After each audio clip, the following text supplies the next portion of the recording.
Reading through the Bible in a year, May 15th, Numbers 24, Psalms 66 through 67, Isaiah 14, and 1 Peter chapter 2. When Balaam saw that it pleased Yahweh to bless Israel, he did not go, as at other times, to look for omens, but set his face toward the wilderness. And Balaam lifted up his eyes and saw Israel camping tribe by tribe, and the Spirit of God came upon him. And he took up his discourse and said, "The oracle of Balaam, the son of Beor, the oracle of the man whose eye is opened, the oracle of him who hears the words of God, who sees the vision of the Almighty, falling down with his eyes uncovered. How lovely are your tents, O Jacob, your encampments, O Israel! Like palm groves that stretch afar, like gardens beside a river, like aloes that Yahweh has planted, like cedar trees beside the waters. Water shall flow from his buckets, and his seed shall be in many waters. His king shall be higher than Agag, and his kingdom shall be exalted. God brings him out of Egypt, and is for him like the horns of the wild ox.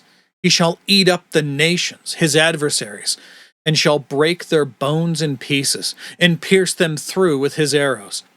He crouched, he lay down like a lion, and like a lioness. Who will rouse him up? Blessed are those who bless you, and cursed are those who curse you. Balak's anger was kindled against Balaam, and he struck his hands together. And Balak said to Balaam, I called you to curse my enemies, and behold, you have blessed them now these 3 times. Therefore, now flee to your own place. I said, I will certainly honor you, but Yahweh has held you back from honor. Balaam said to Balak, Did I not tell your messengers, whom you sent to me? If Balak should give me his house full of silver and gold, I would not be able to go beyond the word of Yahweh, to do either good or bad of my own will. What Yahweh speaks, that I will speak. And now, behold, I am going to my people. Come, I will let you know what this people will do to your people in the latter days. And he took up his discourse and said, The oracle of Balaam, the son of Beor, the oracle of the man whose eye is opened, the oracle of him who hears the words of God, and who knows the knowledge of the Most High, who sees the vision of the Almighty, falling down with his eyes uncovered. I see him, but not now. I behold him, but not near. A star shall come out of Jacob, and a scepter shall rise out of Israel. It shall crush the forehead of Moab, and break down all the sons of Sheth. Edom shall be dispossessed, Seir also. His enemies shall be dispossessed. Israel is doing valiantly, and one from Jacob shall exercise dominion and destroy the survivors of cities. And he looked on Amalek and took up his discourse and said, Amalek was the first among the nations, but its end is utter destruction. And he looked on the Kenite and said, looked on the Kenite and took up his discourse and said, Enduring is your dwelling place, and your nest is set in the rock. Nevertheless, Hayan shall be burned when Ashur takes you away captive. And he took up his discourse and said, Alas, who shall live when God does this? But ships shall come from Kittim, and shall afflict Ashur and Eber, and he too shall come to utter destruction. Then Balaam rose and went back to his own place, and Balak also went on his way. Moving on now to Psalms 66 through 67.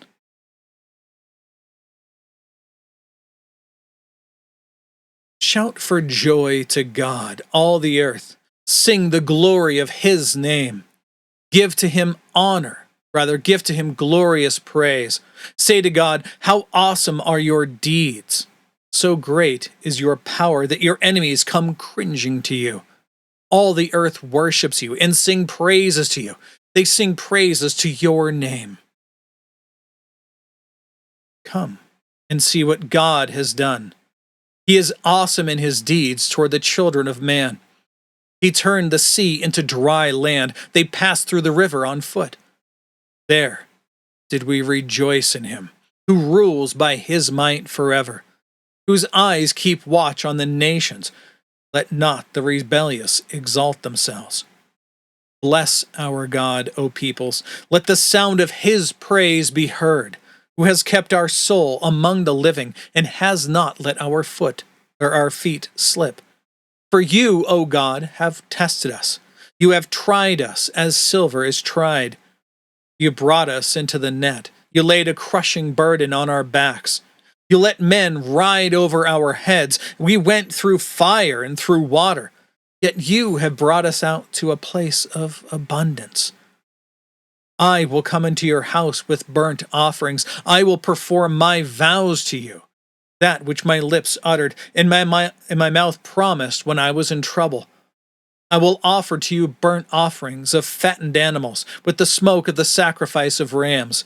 I will make an offering of bulls and goats. Come and hear, all you who fear God, and I will tell what he has done for my soul.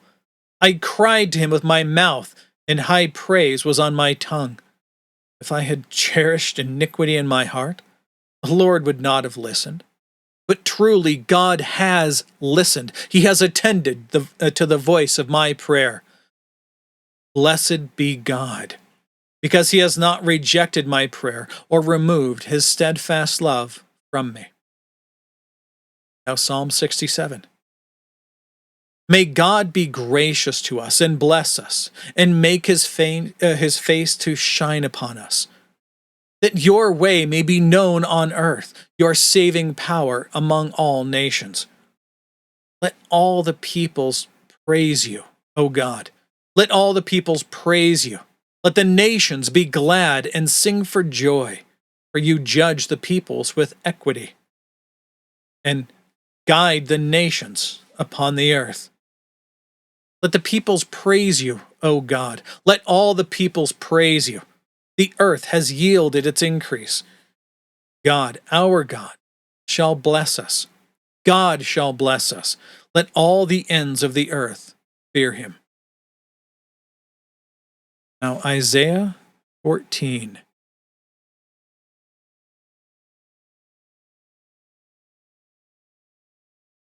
For Yahweh will have compassion on Jacob, and will again choose Israel, and will set them in their own land. And sojourners will join them, and will attach themselves to the house of Jacob. And the peoples will take them, and bring them to their place, and the house of Israel will possess them in Yahweh's land as male and female slaves. And they will take captive those who were their captors, and rule over those who oppressed them. When Yahweh has given you rest from your pain and turmoil, and the hard service with which you were made to serve, you will take up this taunt against the king of Babylon. How the oppressor has ceased, the insolent fury ceased.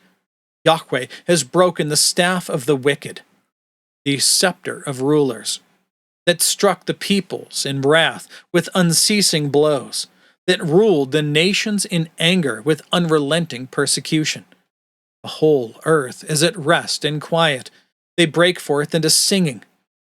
The cypresses rejoice at you, the cedars of Lebanon, saying, since you were laid low, no woodcutter comes up against us. Sheol beneath is stirred up to meet you when you come. It rouses the shades to greet you, all who are leaders of the earth. It raises from their thrones all who are kings of the nations. All of them will answer and say to you, you too have become as weak as we. You have become like us. Your pomp is brought down to Sheol. The sound of your harps, maggots are laid as a bed beneath you, and worms are your covers. How you are fallen from heaven, O day star, son of dawn. And how you are cut down to the ground, you who laid the nations low. Strongly recommend reading all the notes in this section. It's intense. Continuing on. You said in your heart, I will ascend to heaven, above the stars of God. I will set my throne on high, I will sit on the mount of assembly in the far reaches of the north. I will ascend above the highest of the clouds. I will make myself like the Most High. But you are brought down to Sheol, to the far reaches of the pit. Those who see you will stare at you and ponder over you. Is this the man who made the earth tremble, who shook kingdoms, who made the world like a desert and overthrew its cities, who did not let his prisoners go home? All the kings of the nations lie in glory, each in his own tomb, but you are cast out away from your grave, like a loathed branch, clothed with the slain, those pierced by the sword, who go down to the stones of the pit, like a dead body trampled underfoot. You will not be joined with them in burial, because you have destroyed your land, you have slain your people. May the offspring of evildoers never more be named. Prepare slaughter for his sons because of the guilt of their fathers, lest they rise and possess the earth, and fill the face of the world with cities. I will rise up against them, declares Yahweh of hosts, and will cut off from Babylon name and remnant, descendants and posterity, declares Yahweh. And I will make it a possession of the hedgehog in pools of water, and I will sweep it with the broom of destruction, declares Yahweh of hosts.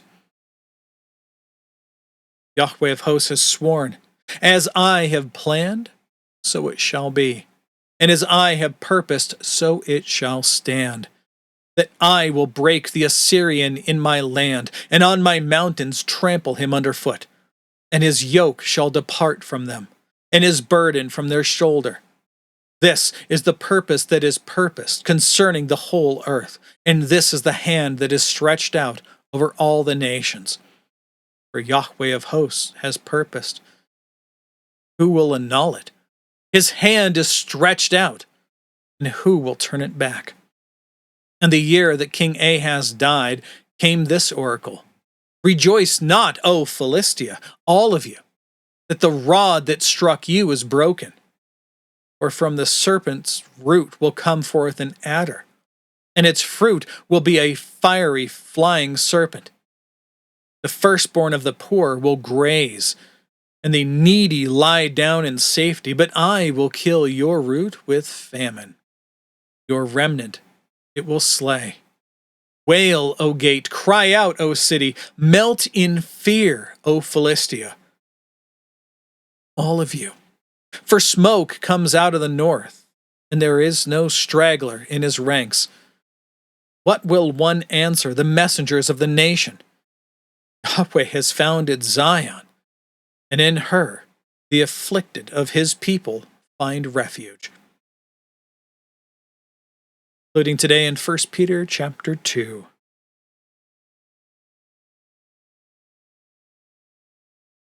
Peter continues, So put away all malice, and all deceit and hypocrisy, and envy, and all slander.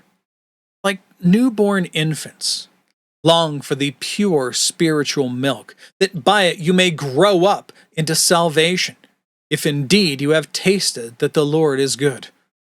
As you come to him, a living stone rejected by men, but in the sight of God chosen and precious, you yourselves, like living stones, are being built up as a spiritual house to be a holy priesthood, to offer spiritual sacrifices acceptable to God through Jesus Christ. For it stands in Scripture, Behold, I am laying in Zion a stone, a cornerstone, chosen and precious, and whoever believes in him will not be put to shame. So the honor is for you who believe, but for those who do not believe, the stone that the builders rejected has become the cornerstone, and a stone of stumbling and a rock of offense. They stumble because they disobey the word, as they were destined to do. But you are a chosen race, a royal priesthood, a holy nation, a people for his own possession, that you may proclaim the excellencies of him who called you out of darkness into his marvelous light. Once you were not a people, but now you are God's people. Once you had not received mercy, but now you have received mercy. Beloved, I urge you, as sojourners and exiles, to abstain from the passions of the flesh, which wage war against your soul. Keep your conduct among the Gentiles honorable, so that when they speak against you as evildoers, they may see your good deeds and glorify God on the day of salvation, rather on the day of visitation. Be subject to the Lord's sake to every human institution, whether it be to the emperor as supreme, or to governors as sent by him to punish those who do evil, and to praise those who do good. For this is the will of God, that by doing good you should put to silence the ignorance of the foolish people. Live as people who are free, not using your freedom as a cover-up for evil, but living as servants of God. Honor everyone. Love the brotherhood. Fear God. Honor the emperor. Servants, be subject to your masters with all respect, not only to the good and gentle, but also to the unjust. For this gracious thing, when mindful of God, one endures, for this is a gracious thing, when mindful of God, one endures sorrows while suffering unjustly. For what credit is it if, when you sin, you are beaten for it, and you endure? But if, when you do good and suffer for it, you endure, this is a gracious thing in the sight of God.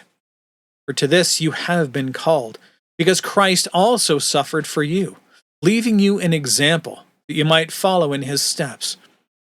He committed no sin, neither was deceit found in his mouth. When he was reviled, he did not revile in return. When he suffered, he did not threaten, but continued entrusting himself to him who judges justly. He himself bore our sins on his body on the tree, that we might die to sin and live to righteousness. By his wounds you have been healed. For you were straying like sheep, but now have returned to the shepherd and overseer of your souls. All right, that's it for today. That is all the reading and all of the notes. God willing, we'll be back tomorrow. Behold the word of the Lord.